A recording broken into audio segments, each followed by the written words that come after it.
നമസ്കാരം. നിങ്ങൾ vocational higher secondary, diploma, BTech കഴിഞ്ഞ ഉദ്യോഗാർത്ഥികളാണോ? ഒരു ഗവൺമെൻറ് ജോലിക്ക് വേണ്ടി കാത്തിരിക്കുന്നവരാണോ? എങ്കിൽ ഇതാ ഒരു ഗോൾഡൻ ഓപ്പർച്യൂണിറ്റി വന്നിരിക്കുകയാണ്. Tradesman electrical in technical education department. അപ്പോൾ ഇലക്ട്രിക്കൽ മാത്രമല്ല, ഒരുപാട് ബ്രാഞ്ചസ് വിളിച്ചിട്ടുണ്ട്. അതിൽ ഇവിടെ ഞാൻ പറയാൻ പോകുന്നത് ഇലക്ട്രിക്കലിനെ പറ്റി മാത്രമാണ്. അപ്പം ഈ ഇലക്ട്രിക്കൽ സ്പെഷ്യലൈസേഷനായിട്ട് എടുത്ത് vocational higher secondary, diploma, BTech കഴിഞ്ഞ, അതുപോലെ തന്നെ ITI കഴിഞ്ഞ ആൾക്കാർക്ക് എല്ലാവർക്കും തന്നെ അപ്ലൈ ചെയ്യാൻ പറ്റുന്ന ഒരു കോമൺ പോസ്റ്റാണ് ട്രേഡ്സ്മാൻ എന്ന് പറയുന്നത്. ടെക്നിക്കൽ എഡ്യൂക്കേഷൻ്റെ അണ്ടറിൽ വരുന്ന എല്ലാ എഡ്യൂക്കേഷൻ സ്ഥാപനങ്ങളിലേക്കും ഉള്ള കോമൺ ആയിട്ടുള്ള പോസ്റ്റാണ്. അതുകൊണ്ട് ഇതിനകത്ത് ഒരുപാട് വേക്കൻസീസ് വരുന്നുണ്ട്, അല്ലെങ്കിൽ ഒരുപാട് അപ്പോയിൻമെൻറ്റ്സ് നമുക്ക് പ്രതീക്ഷിക്കാം. ഇതുകൊണ്ട് തന്നെയാണ് ഞാൻ പറഞ്ഞത് ഇതൊരു ഗോൾഡൻ ഓപ്പർച്യൂണിറ്റിയാണ്. അതുകൊണ്ട് ഇതിനെ മിസ്സാക്കാൻ പാടില്ല. നിങ്ങൾ ഓൾറെഡി ഇതെല്ലാവരും തന്നെ അപ്ലൈ ചെയ്ത് കാണുമെന്ന് ഞാൻ പ്രതീക്ഷിക്കുന്നു. പക്ഷേ അപ്ലൈ ചെയ്തുകൊണ്ട് മാത്രമായില്ല, ഇത് നിങ്ങൾ പ്രിപ്പറേഷൻ സ്റ്റാർട്ട് ചെയ്യണം. വളരെ സീരിയസ് ആയിട്ട് പ്രിപ്പറേഷൻ ചെയ്താൽ മാത്രമാണ് നമുക്കിതിനകത്ത് റാങ്ക് ലിസ്റ്റിൽ നമുക്ക് കയറാനും നല്ല റാങ്ക് സ്കോർ ചെയ്ത് ഇതിൻ്റെ ഒരു അപ്പോയിൻമെൻറ്റ് നമുക്ക് എക്സ്പെക്റ്റ് ചെയ്യാനും കഴിയുള്ളൂ. അപ്പോൾ ഇതിൻ്റെ നോട്ടിഫിക്കേഷൻസിൻ്റെ കാര്യങ്ങളൊക്കെ നമുക്കൊന്ന് നോക്കാം. കാറ്റഗറി നമ്പർ 428/2023 ഇതിൻ്റെ നമ്പറായിട്ട് വന്നിരിക്കുന്നത്. അതുപോലെ ലാസ്റ്റ് ഡേറ്റ് എന്ന് പറഞ്ഞാൽ 29/11/2023 കഴിഞ്ഞു പോയി. അപ്പോൾ ഇത് നിങ്ങൾ ഓൾറെഡി അപ്ലൈ ചെയ്ത് കാണുമെന്ന് പ്രതീക്ഷിക്കുന്നു. ഇതിൻ്റെ സ്കെയിൽ ഓഫ് പേ വന്നിരിക്കുന്നത് 26,500 60,700 അപ്പോൾ ഇത് നല്ലൊരു സ്കെയിൽ ഓഫ് പേ ആണ്. സ്റ്റാർട്ടിങ് നിങ്ങൾക്ക് 26,500 ബേസിക് പേ ആയിട്ട് ഏകദേശം ഒരു 40,000 അടുത്ത് നിങ്ങൾക്ക് സാലറി കിട്ടും. വളരെ നല്ലൊരു സാലറി പാക്കേജാണ് തന്നിരിക്കുന്നത്. ഇത് കാലകാലങ്ങളായിട്ട് ഇത് റിവൈസ് ചെയ്തുകൊണ്ടിരിക്കും. ദെൻ നമ്പർ ഓഫ് വേക്കൻസീസ് ഇപ്പോൾ റിപ്പോർട്ട് ചെയ്തിരിക്കുന്നത് 24. ഇത് വളരെ നല്ലൊരു നമ്പറാണ്. കാരണം ഇത് പറയാൻ കാരണം 24 എന്ന് പറയുമ്പോൾ അത് ഓൾറെഡി ഇപ്പോൾ നിലവിൽ എക്സിസ്റ്റിംഗ് ആയിട്ടുള്ള വേക്കൻസീസ് ആണ്. ഈ വേക്കൻസിയുടെ ഒരു 4 ടൈംസ്, അപ്പോൾ 4 × 24, അപ്പം മോർ ദാൻ 100 ആൾക്കാർക്ക് ഇതിൻ്റെ ഒരു അപ്പോയിൻമെൻറ്റ് നമുക്ക് പ്രതീക്ഷിക്കാം. അപ്പോൾ അതാണ് ഒരു കോമൺ ആയിട്ടുള്ളൊരു പാറ്റേൺ. അതായത് എത്രയാണോ അവർ വേക്കൻസി പറയുന്നത് അതിൻ്റെ 4 ഇരട്ടി അല്ലെങ്കിൽ അതിൽ കൂടുതൽ തന്നെ ഇതിൻ്റെ അപ്പോയിൻമെൻറ്റ് നമുക്ക് പ്രതീക്ഷിക്കാം. അപ്പം ഇത് വളരെ വലിയൊരു ചാൻസാണ് നമുക്ക് കിട്ടാൻ പോകുന്നത്. കാരണം വളരെ 3-4 വർഷം ഇരിക്കുമ്പോഴാണ് ഇങ്ങനെയുള്ള നോട്ടിഫിക്കേഷൻസ് ഒക്കെ വരിക. അപ്പോൾ നിങ്ങൾ ഹയർ ക്വാളിഫിക്കേഷൻ, ബിടെക്, ഡിപ്ലോമ ഒക്കെ ഉള്ളവർക്ക് ഹയർ ക്വാളിഫിക്കേഷൻ ആയിരുന്നാൽ പോലും ഇതിലേക്ക് കയറി കഴിഞ്ഞാൽ നിങ്ങൾക്ക് ബാക്കിയുള്ള ടെസ്റ്റുകളൊക്കെ എഴുതിയിട്ട്, ഡിപ്പാർട്ട്മെൻറ്റ് ടെസ്റ്റുകൾ എഴുതിയിട്ട് ബാക്കി ഹയർ പോസ്റ്റിലേക്ക് നിങ്ങൾക്ക് പോകാൻ വേണ്ടിയിട്ടുള്ള അവസരങ്ങളുണ്ട്. അപ്പോൾ ഇതൊരു എൻട്രി കേഡറായിട്ട് എടുത്തുകൊണ്ട് നമുക്കൊരു ഓപ്പണിംഗ് കിട്ടുക എന്നുള്ളതാണ് വളരെ ഇമ്പോർട്ടൻ്റ് ആയിട്ടുള്ളത്. അപ്പം ഇതൊരു നല്ലൊരു ഓപ്പർച്യൂണിറ്റി ആയിട്ട് എടുത്തുകൊണ്ട് പ്രിപ്പയർ ചെയ്യുക. അപ്ലൈ ചെയ്തിട്ടുള്ള ആൾക്കാർ പ്രിപ്പറേഷൻ സ്റ്റാർട്ട് ചെയ്യേണ്ട സമയം ആയിട്ടുണ്ട്. അപ്പോൾ നോട്ടിഫിക്കേഷൻ വന്ന് ഏകദേശം ഒരു 8-9 മാസത്തിനുള്ളിൽ ഇതിൻ്റെ എക്സാമിനേഷൻ പ്രതീക്ഷിക്കാം. അപ്പോൾ അങ്ങനെയാണെങ്കിൽ നമുക്ക് ഏകദേശം ജൂലൈ, ഓഗസ്റ്റോട് കൂടി 2024 ജൂലൈ, ഓഗസ്റ്റോട് കൂടി ഇതിൻ്റെ എക്സാമിനേഷൻ നമുക്ക് പ്രതീക്ഷിക്കാം. അപ്പോൾ ഇവിടെ റിലയൻറ്റ് അക്കാദമി ഇതിൻ്റെ കോച്ചിങ് സ്റ്റാർട്ട് ചെയ്യാൻ പോവുകയാണ്.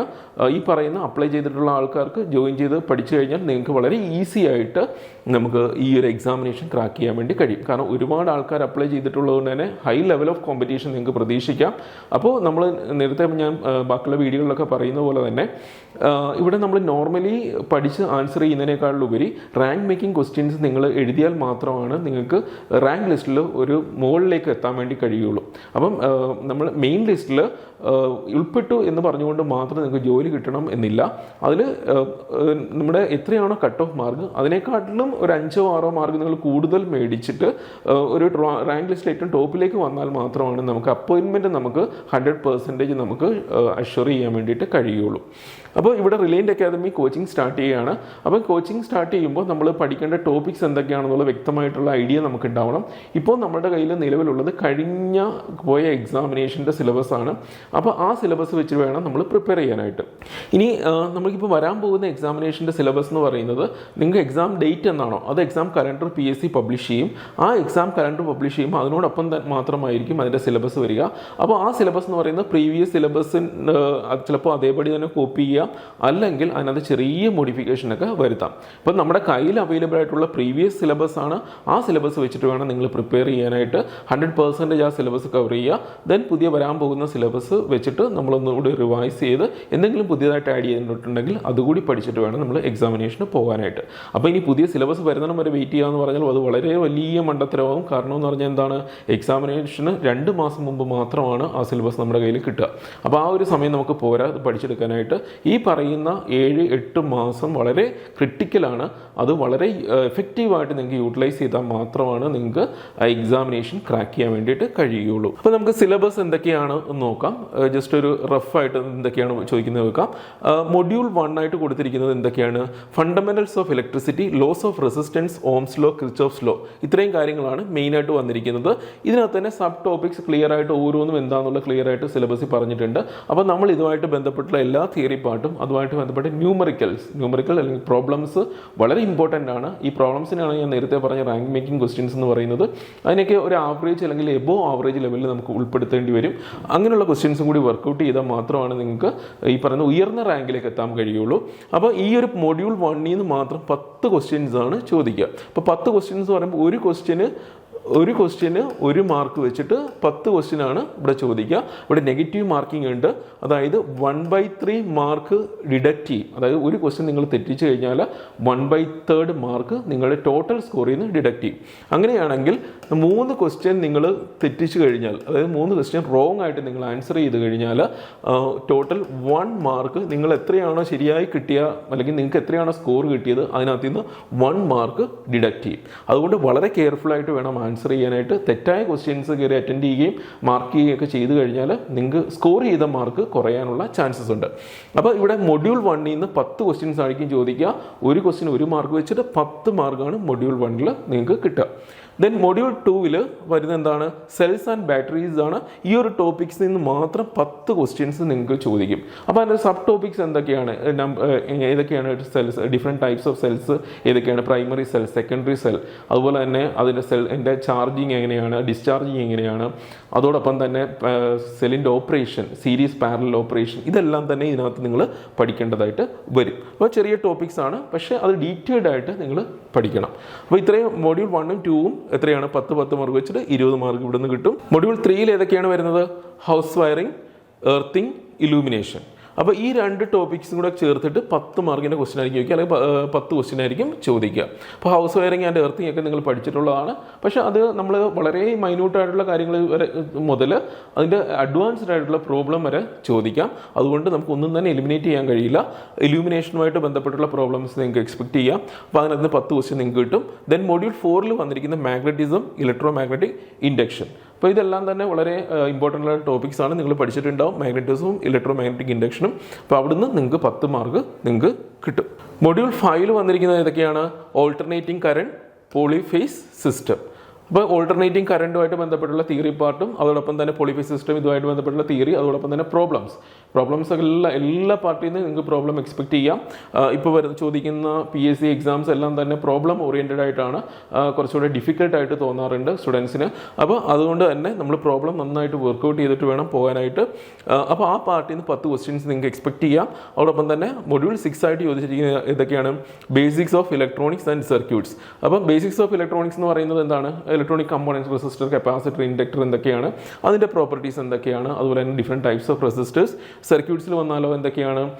ഡയോഡ് സർക്യൂട്ട്, ഡയോഡിൻ്റെ പ്രോപ്പർട്ടീസ് പഠിക്കുക. അതോടൊപ്പം തന്നെ ഡയോഡ് വെച്ചിട്ടുള്ള half wave, full wave rectifier circuit, അതിൻ്റെ പ്രോപ്പർട്ടീസ്, ദെൻ ഫിൽറ്റർ സർക്യൂട്ട്, ഇതെല്ലാം തന്നെ സർക്യൂട്ട്സിനകത്ത് വരുന്നുണ്ട്. അപ്പോൾ ഈ ഇലക്ട്രോണിക്സിൻ്റെ പാർട്ട് കവർ ചെയ്തിരിക്കുന്നത് ഏകദേശം 10 ക്വസ്റ്റ്യൻസ് വെച്ചിട്ടായിരിക്കും. അപ്പോൾ 10 മാർക്ക് നിങ്ങൾക്ക് ഈ പാർട്ടിൽ നിന്ന് നിങ്ങൾക്ക് സ്കോർ ചെയ്യാൻ വേണ്ടിയിട്ട് കഴിയും. മൊഡ്യൂൾ 7 എടുത്തു കഴിഞ്ഞാലോ? DC generators and DC Motors. Okay, അപ്പോൾ ഇതെല്ലാം തന്നെ ഫണ്ടമെന്റൽസ് നിങ്ങൾ പഠിച്ചിട്ടുണ്ടാവും. പക്ഷേ നമ്മൾ PSCക്ക് പ്രിപ്പയർ ചെയ്യുമ്പോൾ കുറച്ചുകൂടി അഡ്വാൻസ്ഡ് ആയിട്ട് നിങ്ങൾ പ്രിപ്പയർ ചെയ്യണം. ഇതുമായിട്ട് ബന്ധപ്പെട്ട തിയറി ആൻഡ് പ്രോബ്ലംസ് നിങ്ങൾ വർക്കൗട്ട് ചെയ്യുക. ദെൻ മൊഡ്യൂൾ 18 ചോദിച്ചിരിക്കുന്ന ഏതൊക്കെയാണ്?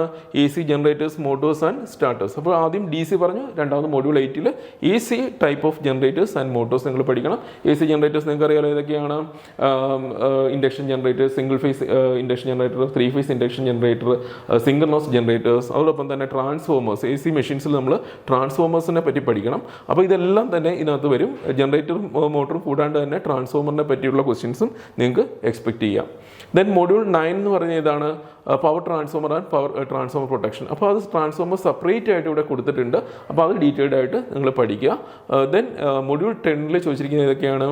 Measurements and instrumentation, generation, transmission and distribution, UG cables. അപ്പോൾ ഇതെല്ലാം തന്നെ നമുക്ക് പവർ സിസ്റ്റത്തിലും അതുപോലെ തന്നെ EMMI എന്ന് പറയുന്ന ഒരു ടോപ്പിക്കിൽ നിങ്ങൾ പഠിച്ചിട്ടുണ്ടാവും. ഇത് വളരെ വലിയ ടോപ്പിക്കാണ്, ഒരുപാട് കാര്യങ്ങൾ സബ് കണ്ടൻസ് ആയിട്ട് ഇതിനകത്ത് വരുന്നുണ്ട്.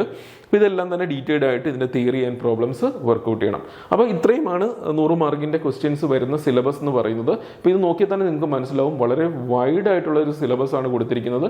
ഓഫ് കോഴ്സ് നിങ്ങൾ ഫസ്റ്റ് ഇയർ മുതൽ ഫൈനൽ ഇയർ വരെ പഠിക്കുന്ന എല്ലാ ടോപ്പിക്സും കവർ ചെയ്തിട്ടാണ് വരിക. പക്ഷേ ഇത് എഴുതുന്നത് വൊക്കേഷണൽ ഹയർ സെക്കൻഡറി, ഡിപ്ലോമ, അതുപോലെ തന്നെ BTech, അതുപോലെ തന്നെ എന്താണ് ITI, ഇങ്ങനെയുള്ള ആൾക്കാരാണ് ഇത് എഴുതുക. അപ്പോൾ ഇവരെ എല്ലാവരെയും ഏകദേശം ഒരു ആവറേജ് ലെവലിലായിരിക്കും ക്വസ്റ്റ്യൻസ് ചോദിക്കുക. ആവറേജ് ആണോ എബോ ആവറേജ് ആണോ എന്നൊന്നും നമുക്ക് പ്രെഡിക്റ്റ് ചെയ്യാൻ കഴിയില്ല. പക്ഷേ കൂടുതൽ ഡിഫിക്കൽട്ട് ആണെങ്കിൽ കട്ട് ഓഫ് മാർക്ക് കുറയുമെങ്കിലും നമുക്ക് ഈ ഒരു ജോലി കിട്ടണമെന്നുണ്ടെങ്കിൽ ആ ഒരു ലെവൽ ഓഫ് പ്രിപ്പറേഷൻ ആവശ്യമാണ്. കാരണം നമ്മൾ കോമ്പീറ്റ് ചെയ്യാൻ പോകുമ്പോൾ ഹൈ ലെവലുള്ള ആൾക്കാർ മുതൽ ലോ ലെവലുള്ള ആൾക്കാരുമായിട്ടാണ് നമ്മൾ കോമ്പീറ്റ് ചെയ്യുക. അപ്പോൾ അതിനിടയിൽ നമ്മൾ അവരുമായിട്ട് എന്താണ് പറയുക, കമ്പയറബിൾ ആയിട്ടുള്ള രീതിയിൽ നമുക്ക് മാർക്ക് സ്കോർ ചെയ്താൽ മാത്രമേ നമുക്ക് റാങ്ക് ലിസ്റ്റിൽ ഉയർന്ന റാങ്ക് നേടിയിട്ട് നമുക്ക് എന്ത് ചെയ്യാൻ പറ്റുള്ളൂ, ഈ ഒരു ജോലി നമുക്ക് പ്രതീക്ഷിക്കാൻ കഴിയുള്ളൂ. അപ്പോൾ ഇവിടെ റിലയൻറ്റ് അക്കാദമി കോച്ചിങ് സ്റ്റാർട്ട് ചെയ്യുകയാണ്. അപ്പോൾ coaching based on this topics, ഈ പറഞ്ഞിരിക്കുന്ന ടോപ്പിക്സിനെ ബേസ് ചെയ്തിട്ട് എക്സാം ഓറിയൻറ്റഡ് ആയിട്ടായിരിക്കും ക്ലാസ്സസ് വരിക.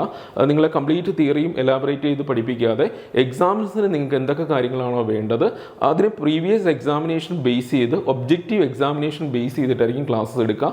അപ്പോൾ നിങ്ങൾക്ക് വളരെ ഈസി ആയിട്ടൊരു എക്സ്പേർട്ടിൻ്റെ സഹായത്തോടു കൂടി നിങ്ങൾക്ക് ക്ലാസ്സസ് നിങ്ങൾക്ക് വളരെ ഈസി ആയിട്ട് പഠിച്ച് പോയി കഴിഞ്ഞാൽ, വളരെ സിസ്റ്റമാറ്റിക് ആയിട്ട് പഠിച്ചു പോയി കഴിഞ്ഞാൽ ഈ എക്സാം എത്തുന്നതിനും 2 മാസം മുമ്പ് തന്നെ നിങ്ങൾ കംപ്ലീറ്റ് പോർഷൻസും കവർ ചെയ്ത് അതുമായിട്ട് റിലേറ്റഡ് ആയിട്ടുള്ള എല്ലാ ഒബ്ജക്റ്റീവ് ക്വസ്റ്റ്യൻസും നിങ്ങൾ വർക്കൗട്ട് ചെയ്ത് 100% കോൺഫിഡൻസോടുകൂടി നിങ്ങൾക്ക് എക്സാമിനേഷൻ എഴുതാൻ വേണ്ടിയിട്ട് കഴിയും. ഇവിടെ നമ്മൾ റിലയൻറ്റ് അക്കാദമി എങ്ങനെയൊക്കെയാണ് ക്ലാസ്സസ് കണ്ടക്ട് ചെയ്യുന്നത് എന്നുള്ളതാണ് പറയുന്നത്. ഓൺലൈൻ ക്ലാസ്സസ് ആയിട്ട് അവൈലബിൾ ആണ്, റെക്കോർഡ് ക്ലാസ് അവൈലബിൾ ആണ്, ഓഫ്ലൈൻ ക്ലാസ്സസ് അവൈലബിൾ ആണ്. അപ്പോൾ ഓൺലൈൻ ക്ലാസ്സസ് എന്ന് പറഞ്ഞാൽ നിങ്ങൾക്ക് നിങ്ങളുടെ ഡെസ്റ്റിനേഷനിൽ ഇരുന്നുകൊണ്ട് ഒരു കൺവീനിയൻറ്റ് ടൈമിൽ നമ്മൾ ക്ലാസ്സസ് ഷെഡ്യൂൾ ചെയ്യും. ആ ടൈമിൽ നിങ്ങൾ ഓൺലൈൻ വരിക, ദെൻ ക്ലാസ്സസ് എടുത്തു തരും. ആ ക്ലാസ്സസ് നിങ്ങൾ അറ്റൻഡ് ചെയ്യുക, ദെൻ അത് പ്രിപ്പയർ ചെയ്യുക. അതോടൊപ്പം തന്നെ you can directly interact with the teachers. ടീച്ചറുമായിട്ട് ഡയറക്റ്റായിട്ട് നിങ്ങൾക്ക് ഇൻട്രാക്ട് ചെയ്ത് നിങ്ങളുടെ ഡൗട്ട്സ് ഒക്കെ ക്ലിയർ ചെയ്ത് ഓൺലൈൻ ക്ലാസ്സിൽ എഫക്റ്റീവായിട്ട് നിങ്ങൾക്ക് പഠിക്കാം. അപ്പോൾ നിങ്ങൾക്ക് എവിടെയും ട്രാവൽ ചെയ്യേണ്ട ആവശ്യമില്ല, നിങ്ങളുടെ കംഫർട്ടബിൾ പ്ലേസിൽ ഇരുന്നുകൊണ്ട് നിങ്ങൾക്ക് പഠിക്കാം. അതാണ് ഓൺലൈൻ ക്ലാസ് എന്ന് പറയുന്നത്. റെക്കോർഡഡ് ക്ലാസ് എന്ന് പറഞ്ഞാൽ നമ്മൾ ഈ പറയുന്ന ടോപ്പിക്സിനെ ബേസ് ചെയ്ത് ക്ലാസ് എല്ലാം തന്നെ റെക്കോർഡഡ് ഫോമാറ്റിൽ നിങ്ങൾക്ക് ഒരു പ്ലാറ്റ്ഫോമിൽ അവൈലബിൾ ആക്കി തരും. അപ്പം അത് വെച്ചിട്ട് നിങ്ങൾക്ക് പ്രിപ്പയർ ചെയ്യുക. നിങ്ങൾ ആദ്യം റെക്കോർഡഡ് വീഡിയോസ് കാണുക, ദെൻ നമ്മൾ ഇതിൻ്റെ കംപ്ലീറ്റ് മെറ്റീരിയൽ PDF ഫോമാറ്റിൽ എക്സാം ഓറിയൻറ്റഡ് ആയിട്ട് PDF ഫോമാറ്റിൽ നിങ്ങൾക്ക് അവൈലബിൾ ആക്കി തരും. അപ്പോൾ ആ മെറ്റീരിയൽ പ്ലസ് നമ്മളുടെ റെക്കോർഡഡ് വീഡിയോസ് വെച്ചിട്ട് നിങ്ങൾ പ്രിപ്പയർ ചെയ്യുക. നിങ്ങളുടെ കൺവീനിയൻറ്റ് ടൈമിൽ, നിങ്ങളുടെ എല്ലാവരും ജോലിയൊക്കെ ചെയ്യുന്നവരായിരിക്കും, ജോലിയൊക്കെ കഴിഞ്ഞതിന് ശേഷം നിങ്ങൾ എപ്പോഴാണോ നിങ്ങൾക്ക് ടൈം കിട്ടുക ആ സമയത്ത് വീഡിയോസ് കണ്ടിട്ട് നിങ്ങൾ പ്രിപ്പയർ ചെയ്യുക. ദെൻ എന്താണ് ഈ പറയുന്ന കാര്യങ്ങൾ, എക്സാംസ് ടെസ്റ്റുകളൊക്കെ എഴുതി കഴിഞ്ഞാൽ നിങ്ങൾക്ക് ഈ പറയുന്ന ലെവലിലോട്ട് നിങ്ങൾക്ക് എത്താൻ വേണ്ടി കഴിയും. ഞാൻ നേരത്തെ പറഞ്ഞ പോലെ തന്നെ ഇതൊരു ലാസ്റ്റ് മൊമെൻറ്റ് സ്റ്റഡി നമുക്ക് ഒരിക്കലും പറ്റില്ല, സിസ്റ്റമാറ്റിക് ആയിട്ടുള്ള സ്റ്റഡി തന്നെ വേണ്ടി വരും. അപ്പോൾ ഈ ഒരു 7 മാസം അല്ലെങ്കിൽ 8 മാസം നിങ്ങൾ വളരെ എഫക്റ്റീവായിട്ട് യൂട്ടിലൈസ് ചെയ്താൽ മാത്രമാണ് നമുക്ക് ഈ ഒരു എക്സാമിനേഷൻ ക്രാക്ക് ചെയ്യാൻ വേണ്ടിയിട്ട് കഴിയുകയുള്ളൂ. ഞങ്ങളുടെ ഫീച്ചേഴ്സ് ആണ് ഇവിടെ പറഞ്ഞിരിക്കുന്നത്. എക്സാം ഓറിയൻറ്റഡ് ആയിട്ടായിരിക്കും ക്ലാസ് എല്ലാം തന്നെ വരിക. അതോടൊപ്പം തന്നെ complete classes available in high quality videos. എല്ലാ ക്ലാസ്സും റെക്കോർഡഡ് ഫോമാറ്റിൽ അവൈലബിൾ ആണ്. അതോടൊപ്പം തന്നെ you can attend online classes. Online classes attend ചെയ്യുന്നവർക്കും ഈ റെക്കോർഡഡ് ക്ലാസ്സസ് അവൈലബിൾ ആയിട്ട് കിട്ടുന്നതാണ്. അതോടൊപ്പം തന്നെ പ്രാക്ടീസ് ടെസ്റ്റുകൾ ഉണ്ടാവും. ഓരോ ടോപ്പിക്കും പഠിച്ചു കഴിഞ്ഞാൽ അതുമായിട്ട് ബന്ധപ്പെട്ടുള്ള ഒബ്ജക്റ്റീവ് എക്സാംസ് നിങ്ങൾ എഴുതണം. അത് വളരെ ഇമ്പോർട്ടൻ്റ് ആണ്. നിങ്ങൾ വെറുതെ പഠിച്ചു പോയിട്ട് കാര്യമില്ല. അതിനകത്ത് നിന്ന് ചോദിക്കാവുന്ന മാക്സിമം ക്വസ്റ്റ്യൻസ് വർക്കൗട്ട് ചെയ്യുക, പ്രോബ്ലംസ് വർക്കൗട്ട് ചെയ്യുക. ആ പ്രോബ്ലംസ് എങ്ങനെയാണ് അതിൻ്റെ ഷോർട്ട് കട്ടുകളൊക്കെ മനസ്സിലാക്കി വയ്ക്കുക. വളരെ പെട്ടെന്ന് തന്നെ അങ്ങനെയുള്ള പ്രോബ്ലം കിട്ടിക്കഴിഞ്ഞാൽ നിങ്ങൾ സോൾവ് ചെയ്യാൻ വേണ്ടി അറിഞ്ഞിരിക്കണം. അതോടൊപ്പം തന്നെ ടെസ്റ്റ് പേപ്പർ ഡിസ്കഷൻസ്. നിങ്ങളൊരു പ്രോബ്ലം അല്ലെങ്കിൽ ഒരു പ്രാക്ടീസ് ടെസ്റ്റ് ചെയ്ത് കഴിഞ്ഞാൽ അതുമായിട്ട് ബന്ധപ്പെട്ട ക്വസ്റ്റ്യൻസ് നിങ്ങൾ ഡിസ്കസ് ചെയ്യണം. അപ്പോൾ ആ ഒരു ക്വസ്റ്റ്യൻസ് അല്ലെങ്കിൽ അതുമായിട്ടുള്ള പ്രോബ്ലംസ് ഒക്കെ നമ്മൾ ക്ലാസ്സിൽ ഡിസ്കസ് ചെയ്യും, അല്ലെങ്കിൽ അത് വീഡിയോസ് ആയിട്ട് നിങ്ങൾക്ക് തരും. അപ്പോൾ നിങ്ങൾക്ക് പ്രോബ്ലംസ് ഒക്കെ വളരെ ഈസി ആയിട്ട് നിങ്ങൾക്ക് മനസ്സിലാക്കാൻ വേണ്ടിയിട്ട് കഴിയും. ആൻസേഴ്സ് ഒക്കെ നമ്മൾ ഡിസ്കഷനിൽ നമ്മൾ പറയും. അതോടൊപ്പം തന്നെ ഓരോ പ്രാക്ടീസ് ടെസ്റ്റ് കഴിയുമ്പോൾ അതിൻ്റെ ആൻസേഴ്സും നിങ്ങൾക്ക് തരും. അപ്പോൾ ഒരു സെൽഫ് ഇവാലുവേഷൻ ഉള്ള ഒരു ചാൻസും കൂടി കിട്ടും. നിങ്ങൾ എത്രത്തോളം കാര്യങ്ങൾ പഠിച്ചു, എത്ര മാർക്ക് നിങ്ങൾ സ്കോർ ചെയ്തു, നിങ്ങൾ എത്രത്തോളം ഇമ്പ്രൂവ് ചെയ്യാനുണ്ട്. അപ്പോൾ ഈ രീതിയിലുള്ള സെൽഫ് ഇവാലുവേഷൻ വഴിയാണ് നിങ്ങൾ എക്സാമിനേഷൻ മുമ്പായിട്ട് ഒരു കംപ്ലീറ്റ് പ്രാക്ടീസിലേക്ക് നിങ്ങൾക്ക് എത്താൻ കഴിയുക. അപ്പോൾ അതിനുശേഷം വേണം നിങ്ങൾ എന്ത് ചെയ്യുക, എക്സാമിനേഷൻ അറ്റൻഡ് ചെയ്യാൻ വേണ്ടി പോകാൻ പാടുള്ളൂ. Then individual doubt clearing sessions ഉണ്ടാവും. അതായത് നിങ്ങൾ റെക്കോർഡ് ക്ലാസ് ഒക്കെ അറ്റൻഡ് ചെയ്യുന്ന ആൾക്കാർക്ക് ഡൗട്ട് ഉണ്ടാവും. അപ്പോൾ എനിക്കൊരു ഡൗട്ട് വന്നു കഴിഞ്ഞാൽ ഞാൻ എങ്ങനെയാണ് ഇത് ക്ലിയർ ചെയ്യുക? അപ്പോൾ നിങ്ങൾക്ക് അതായത് ആ ടോപ്പിക്സ് എടുക്കുന്ന സ്റ്റാഫിൻ്റെ നമ്പേഴ്സ് നിങ്ങൾക്ക് ഷെയർ ചെയ്ത് തരും. അപ്പോൾ അവരുമായിട്ട് നിങ്ങൾക്ക് വാട്സപ്പിൽ നിങ്ങൾക്ക് ചാറ്റ് ചെയ്യാം, അല്ലാന്നുണ്ടെങ്കിൽ ഡയറക്റ്റ് കോൾ ചെയ്ത് നിങ്ങളുടെ ഡൗട്ട്സ് എന്തൊക്കെയാണോ ആ ഒരു ഡൗട്ട്സും കാര്യങ്ങളൊക്കെ നിങ്ങൾക്ക് സ്റ്റാഫുമായിട്ട് ഡയറക്റ്റായിട്ട് ഡിസ്കസ് ചെയ്ത് ക്ലിയർ ചെയ്യാവുന്നതാണ്. Then complete notes in PDF.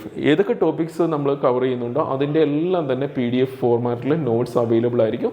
നിങ്ങളത് മൊബൈലിലോ ലാപ്ടോപ്പിലോ ഇനി അതല്ല പ്രിൻ്റ് ഔട്ട്സ് എടുത്തിട്ടാണെങ്കിൽ അത് വായിച്ച് പഠിക്കുക. അപ്പോൾ ഇവിടെ ചെയ്യേണ്ട 3 കാര്യങ്ങൾ വളരെ ഇമ്പോർട്ടൻ്റ് ആയിട്ട് ഓർത്ത് വയ്ക്കുക. ഒന്നെന്ന് പറയുന്നത് നിങ്ങൾ വീഡിയോസ് കാണുക അല്ലെങ്കിൽ ഓൺലൈൻ ക്ലാസ്സസ് അറ്റൻഡ് ചെയ്യുക. ദെൻ അതിൻ്റെ നോട്ട്സ് കൃത്യമായിട്ട് വായിച്ച് പഠിക്കുക, ഇമ്പോർട്ടൻറ്റ് പോയിൻറ്റ്സ് മനസ്സിലാക്കി വയ്ക്കുക, ഇക്വേഷൻസ് മനസ്സിലാക്കി വയ്ക്കുക. 3 പ്രാക്ടീസ് ടെസ്റ്റുകൾ അറ്റൻഡ് ചെയ്യുക.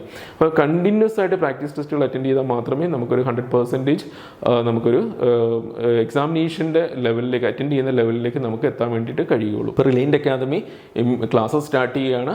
അപ്പോൾ നിങ്ങൾക്ക് അഡ്മിഷൻ ആവശ്യമുള്ള ആൾക്കാർ താഴെ പറയുന്ന നമ്പറിൽ കോൺടാക്ട് ചെയ്ത് നിങ്ങളുടെ സീറ്റ് കൺഫേം ചെയ്യുക. ഈ ഒരു എക്സാമിനേഷന് വേണ്ടിയിട്ട് കാത്തിരിക്കുന്നവരും അല്ലെങ്കിൽ ഇതിനു വേണ്ടി സീരിയസ് ആയിട്ട് പ്രിപ്പയർ ചെയ്യുന്നവർക്കൊക്കെ ഇതൊരു നല്ലൊരു ഓപ്പർച്യൂണിറ്റി ആവട്ടെ. ഈ ഒരു ജോലി എല്ലാവർക്കും കിട്ടട്ടെ എന്ന് ആശംസിച്ചുകൊണ്ട് നിർത്തുന്നു. Thank you.